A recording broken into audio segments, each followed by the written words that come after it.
Okay, well, I'm Cheryl Randall, and I work for Harcross Chemicals and in the IT department.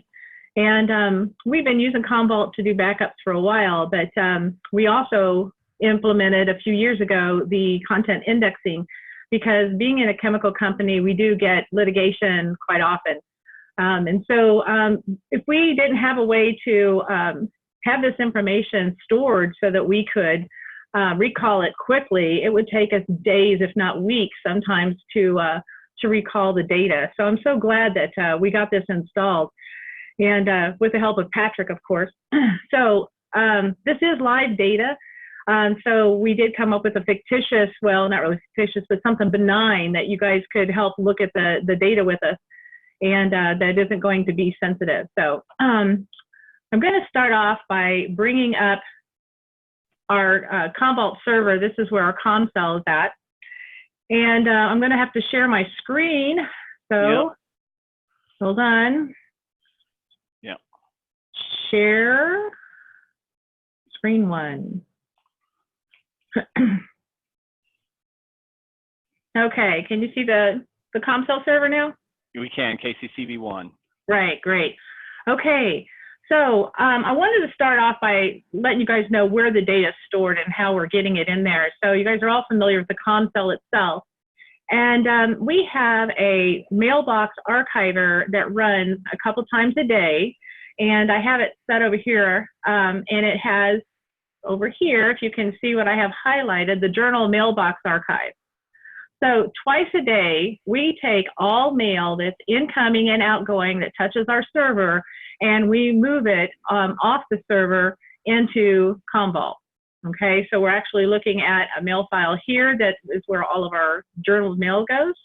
And then under our archiving rules, we take archive messages after specific days, and we say all day, so it's down to 0. And archive messages only if message size is greater than a specific threshold, we say 0 on that as well. So we're capturing everything, and we're using a storage device over here with a storage policy called email archive.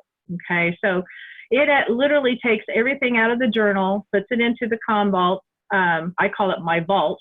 And then it clears out the journal and deletes all the messages so that the next gig or two of email can come in. So that's where our data is coming from.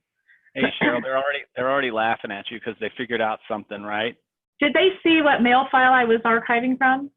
Well, no, they just probably noticed that you're using Domino. And oh my gosh. You know what? I was going to have you guys do a raise of hands of how many people are using notes in your companies, and I just knew there was going to be a flood of people raising their hands, right? We got one of our Commvault SEs has one customer that's doing it, Cheryl. So even there's 2 of you, you're still a unicorn to me. And now you guys can't call it IBM anymore because it was bought by HCL in June. So now it's HCL's notes. And so anyway, it's a whole new unicorn. So be prepared for the new updates coming down the pipe. So just a second, Cheryl. We can do this with Notes. We can do it with Exchange on-prem or Exchange online as well. Absolutely. And Google. Right.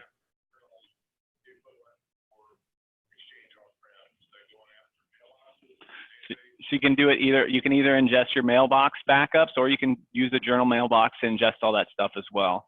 Right. In Exchange Online, we have the ability to put an SMTP forward rule to forward to an on-prem proxy to back that data up as well, or a proxy that's in AWS or Azure. So a lot of different ways we can ingest this email data and make it searchable. All right, Cheryl, thanks. Sure. And now that all the laughing stopped, okay, I'm going to move on. So we're going to go over, and I'm going to bring up a browser because this is how we get to that server to do our searches.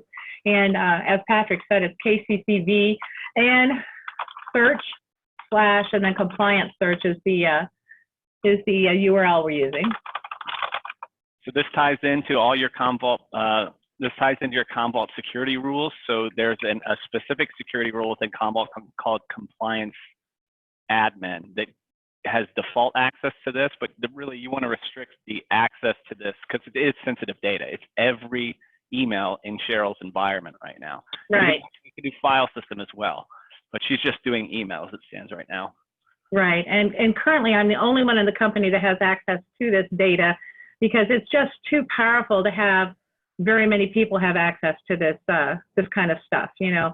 And you have to be very disciplined yourself not to go in there and look for things yourself just because of just curiosity, you know. It's something you really have to be trusted with. So anyway, this is the front screen, and this first search area is just basically for a keyword. And I was going to show you, just to start off with this, the basic keyword, and then show you how to filter it down. We have a thing that goes on in Kansas City called Corporate Challenge, and that's where the companies in Kansas City compete against each other in Olympics from April through June. And it's huge. There's like 34,000 people in Kansas City that do this. And so we're going to use Corporate Challenge as our term because I figure that's pretty benign data, and there's a lot of communication going back and forth about people trying to get to certain events. So I'm going to start with Corporate Challenge and just kind of show you that when I do a search on this, and I also want you guys to see normally how quickly this runs. Right now, I just brought down and looked through data from 2012 to 2019, and we have 8,296 hits. And you can see it down here at the bottom. I was going to highlight it if you guys can see where I'm pointing, that it's showing 1 of 50 hits, which is 1 page, of 8,296 emails that were found. Okay. So when you're getting your information from whoever's asking for this, you're going to get filters on the information. You're going to have to filter it down. You're not looking for just Corporate Challenge. You're looking for, you know, maybe one specific communication between 2 people or about a certain incident. So to try to keep this kind of pretty generic so that we don't get into some sensitive stuff, I'm going to show you the toolbar. First of all, it's on the left-hand side. See at the bottom here, it says My Sets, and it says Search. So here's the search page, and then this little arrow collapsed, but here's My Sets. So we have up here Review Set, Legal Hold, Query Set, Export Set. The top 4 are the ones I use most often, okay? And then over here underneath the search bar itself, we have the Advanced Search. So when I click on the Advanced Search here, and I click on Keyword, this is where I put in Corporate Challenge. That's the only filter that's in here right now is Corporate Challenge. So one of the things that we have a lot of in our company here is a lot of emails that come out from our spam queries, like what am I trying to say? Quarantine summaries, and then jobs that kick off at night and stuff, and they can contain the words that we're looking for, but we really don't want things out of our systems, you know, our nightly batch processing. So I actually have a query set out there that has all the stuff I don't want to see already preset in a query. So I'm going to cancel out of this and show you this real quick. It's under Query Set Basic Without Reporting, okay? And right here is a query set similar to what I was just looking at. I'm going to go to the advanced screen here. And I showed that the keyword right now was just basic. I had to have some kind of keyword in here, so I'm wiping that out. But what I want to show you is under the email tab, I have 5 different email addresses of reporting that comes into everybody's emails on a regular basis. Our quarantines, no reply at harcross.com, which could be from our printers and our copiers that send emails out. And so over here on the right, you'll notice it says or not. I have the words not. So I'm saying that I do not want any email from any of these email addresses. And then if I come back to my keyword again, I'm going to put Corporate Challenge back in here.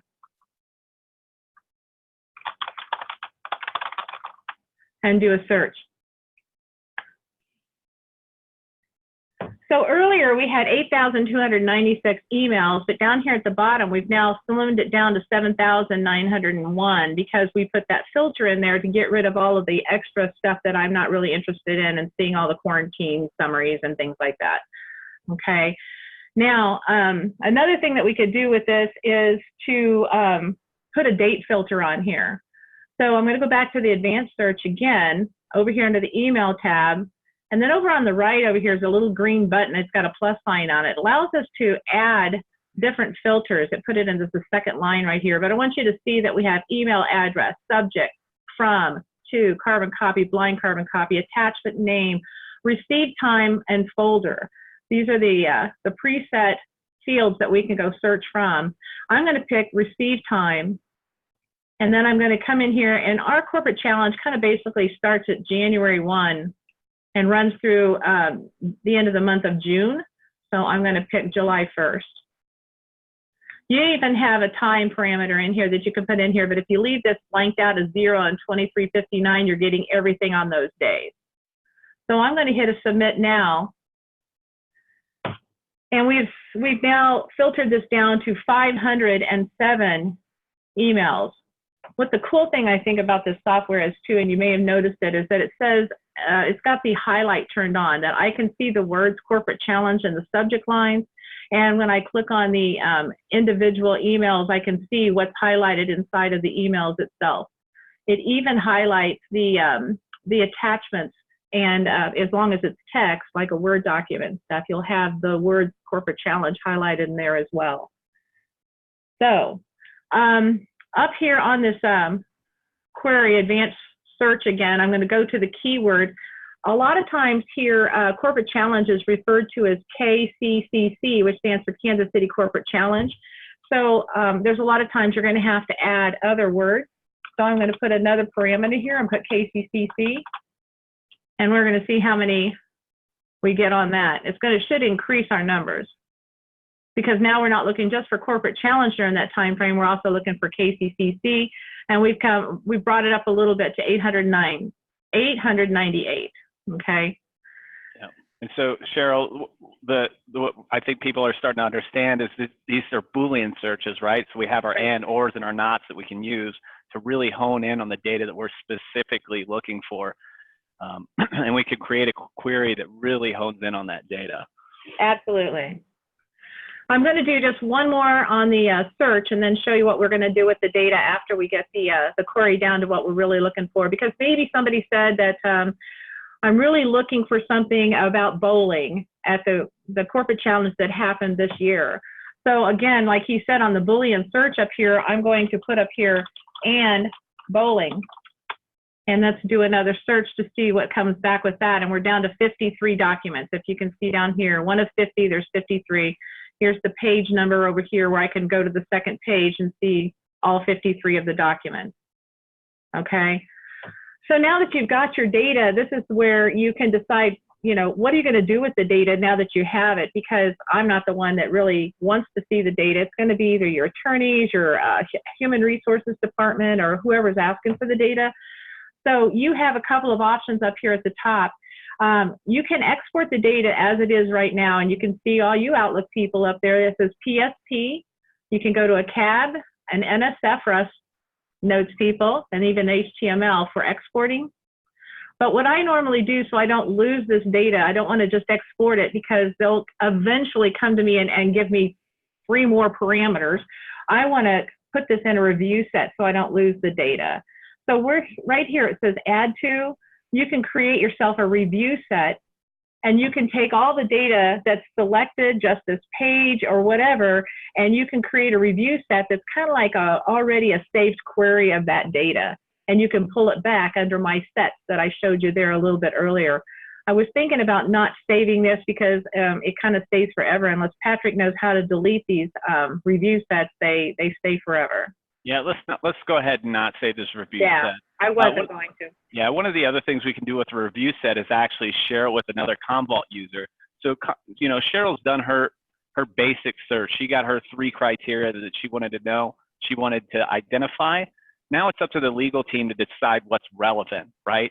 So right. Some of these emails may not be relevant, but she's not going to be able to know that. She's got to share that review set with another person, whether it's an external user and it's some sort of external counsel, or she's got her own internal legal team that has that compliance search role within Commvault to come in, look at the data that she's already identified and put in the review set, and decide what goes into legal hold, the things that we're going to protect indefinitely based on our litigation or discovery.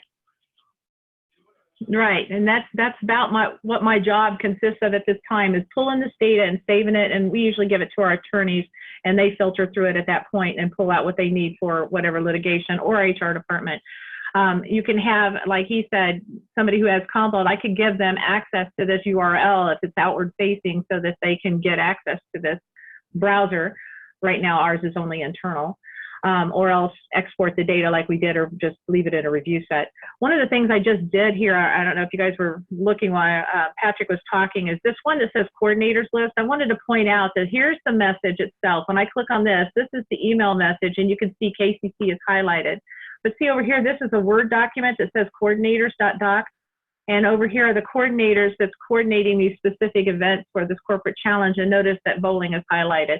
So that's what I wanted to point back to you guys, is that I think the highlight is incredible when you're going through thousands and thousands of emails, being able to zone in, because I see the strangest things in here going, where in the world is the word KCC in this? And you can just scroll through and find it highlighted. It really, really is a nice feature. So that's basically my job as far as trying to pull this data and get it prepared for everybody. Patrick's been a great help for me, being able to tweak this and help me get it set up here. So I couldn't have done it without him. So it's been a great tool.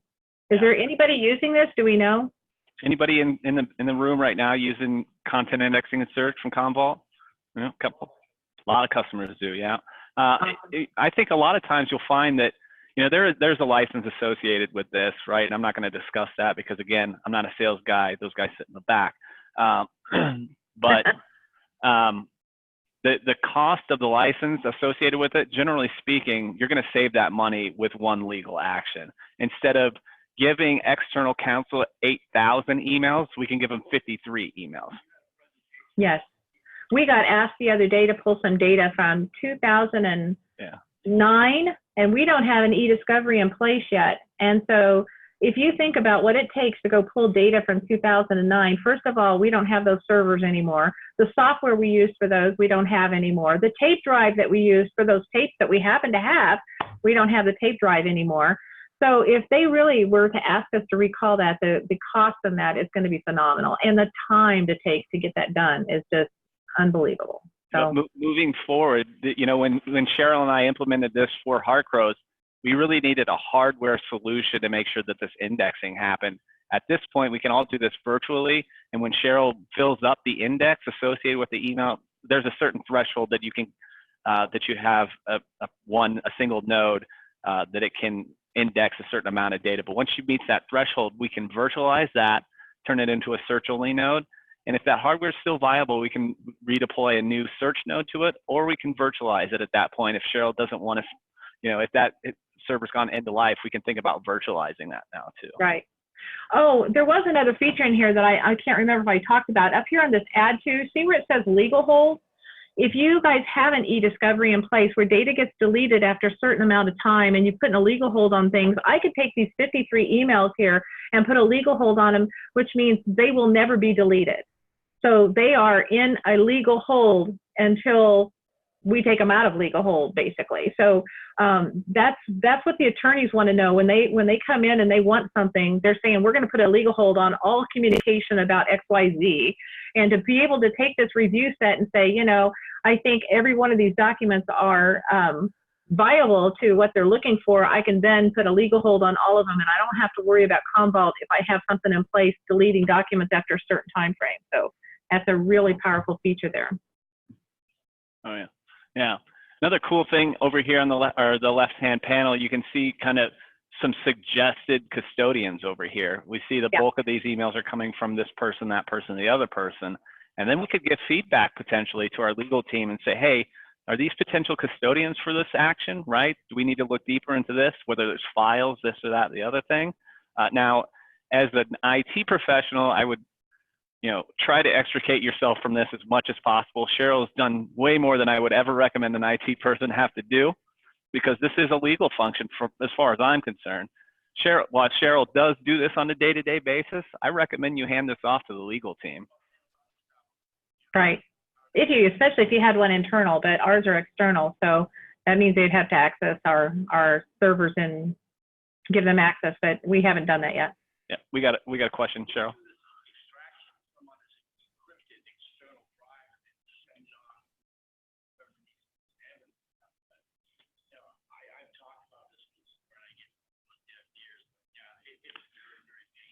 Yeah.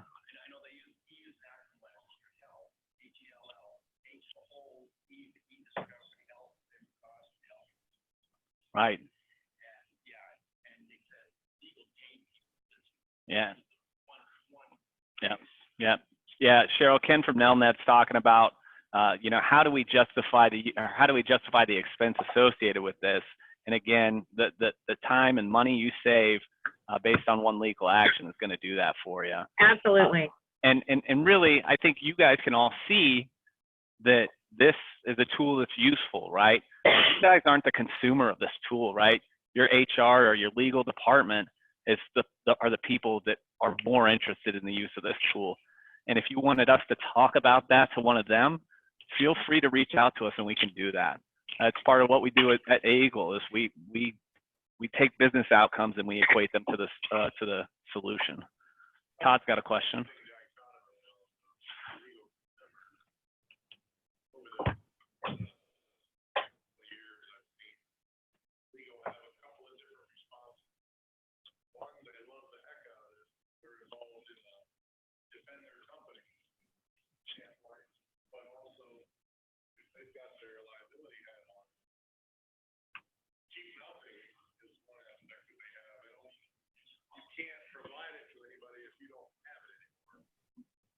Most definitely. There's definitely a concept, and it's a legal concept known as defensible deletion. If you don't have it, you cannot produce it for the courts, right?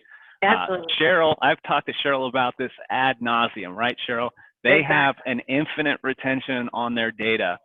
And so all this stuff, you know, she talked about we implemented in 2012, you know, we can produce that data for them up until that point. But that stuff that's in the past is in the past before they put Commvault in place. They're going to have to, you know, based on the fact that they don't have a defensible deletion policy, that opens them up to issues for sure. Absolutely. And Cheryl recognizes and understands it, but it's not something that we've been able to talk to that executive team at Harcross to kind of figure out what their policies should be from a retention standpoint. Absolutely. It's scary to not have that in place, especially as much litigation as we go through. So, for sure. Any other questions for Cheryl?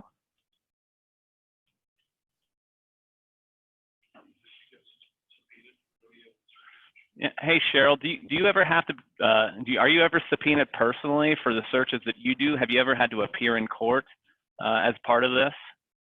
No, I've just been sequestered by the attorneys that are on our side to be able to answer some questions that, since I'm not usually involved in any of the litigation, I don't. I just provide the attorneys the data and then they take it from there. So, but just meeting with attorneys is one thing I do a lot. Yeah, and being able to talk to them about what a Boolean search is and how to hone on the data they actually want, that's a real fun conversation to have. I used to work for an oil and gas company. One day, the legal team, the internal legal team comes in and says, I need to find any emails that say oil or spill on it. I was like, I heard the news, I know, but first of all, everybody's signature says oil in it. You want me to give you all of our emails? I said, yeah, you could do a proximity search, right? So we can actually change the way that we're doing our searches so it only picks up oil spill together or within 3 words of each other. Those sorts of things. Other additional advanced search functionalities that we haven't covered here are available. And if you're really good at this, then you're really good at this. And Cheryl's pretty good at it. So, but there are some really advanced functionalities from a search perspective